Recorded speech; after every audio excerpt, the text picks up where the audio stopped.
Today I want to talk about the very first short story that I ever sold to a publication. It was a story called The Black Pageant, and I sold it to this magazine, or rather this anthology here called Grim Core. This was in 2013. And I was really proud of this sale. It was very exciting to have a story of mine actually be purchased by an anthology. But the journey to writing or beginning to take writing seriously, or rather the journey from beginning to take writing seriously and try to publish fiction to actually having a published story was a long one. I was very surprised that this was the first story that I actually sold. The thing is, this particular story I wrote in an hour during my lunch break at work. And it was based on a writing prompt. I think it was a writing prompt from Chuck Wendig on his site. He used to, and maybe he still does, but he used to do writing prompts on his blog, I think it was. One of them was like, there was like a whole bunch of words, and you had to like randomly pick them, and somehow it ended up landing, whatever it was, I ended up having The Black Pageant, which I thought was incredibly appropriate. It was super fun, and I wrote this spooky little tale. And there's a huge lesson to be learned there. The stories I'd been writing before that, I ended up selling a few of them after iterating on them for a while, but I kept trying to make them perfect.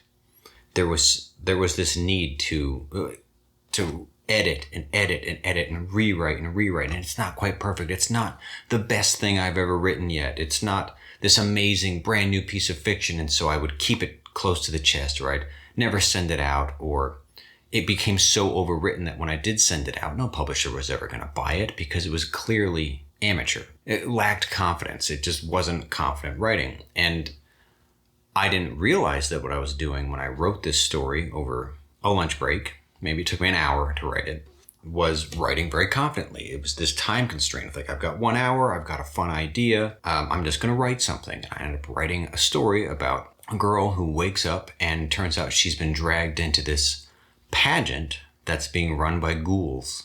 And it's kind of like nightmarish, and she doesn't know why she's there or what she's supposed to do, but she's been given a coach, and it's like this zombie woman who's like the stereotypical like movie coach, and is like making sure she knows how to twirl, and she has to go impress this audience of the undead. And I thought it was super fun. And in the introduction to the book, they actually described my story as it ended up being the first story in the book, and they said that the anthology begins with a darkly enchanting piece that reads like the literary equivalent of a Tim Burton short film and written by newly published author Cory. And that made me feel extremely special, and that was the beginning of my publishing career, which, I continued to publish or to submit and publish news stories up until about 2021, where I ended up taking a break. Not really intentionally, but, work became busy and yada, yada, yada, tons of excuses. I just wasn't writing as much anymore. And it got me thinking, as I've been thinking a lot lately about why I'm not writing. And I think a lot of that has to do with perfectionism. I think there's a lesson to be learned in the very first story that I ever sold. And that is, you don't have to be perfect. You need to be confident, have clarity of an idea. Like the idea of this story was very clear. It was a very clear character and a very clear message, and it was fun to write. I was having fun. I wasn't fussing and finessing and wondering, what's the literary value of what I'm working on? I wasn't worried about any of that. I just wanted to have fun and tell a spooky little story that was fun to write and fun to read. And I only submitted it once. I've had stories that I submitted 40 times before they got accepted, or before I gave up on them. This one I submitted once, and it was accepted immediately and became the lead-off story. And what's fun too, look at this. This book had illustrations, and so there was even an illustration by the artist Luke Spooner for my story. I was very proud of that. And so I think the takeaway from this story that I'm going to try to leverage again, or try to remember, is that you don't have to be perfect. In fact, you're never going to be perfect. Just remember to have fun. And it got me thinking about why I'm not writing as much fiction anymore. The last real story that I finished, I wrote a few years ago, and I enjoyed it. It was actually a lot of fun, and it's about a small New England like Clam Shack that serves clams, but like inside the clams are like fingers and toes and all this gross stuff. Oh, if it isn't clear, I write horror. I like to write horror and weird, spooky stories. I think I'd love to start writing regularly again, and I just need to take the pressure off. I don't need to be a famous writer. I don't need to be an amazing writer. I just enjoy writing. I enjoy writing spooky, strange stories, and I've got to remember that and remember why I started doing it to begin with. And if you're feeling like you've lost your way creatively, and I've talked about this in other videos too, it's like, just go back to what you love about this to begin with. And just take the pressure off yourself.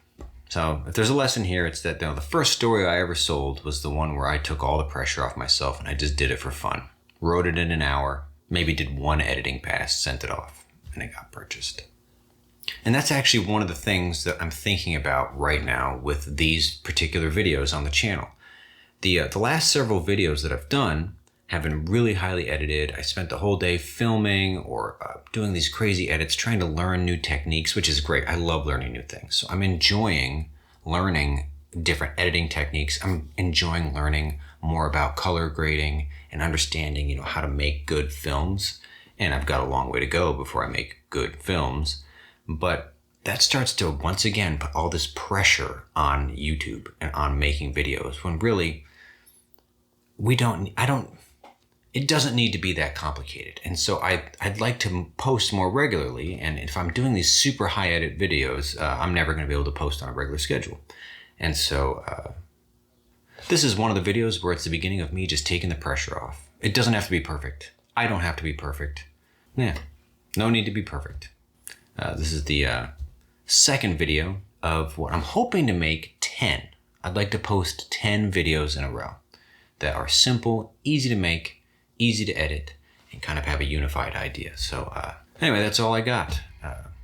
I'll catch you in the next one.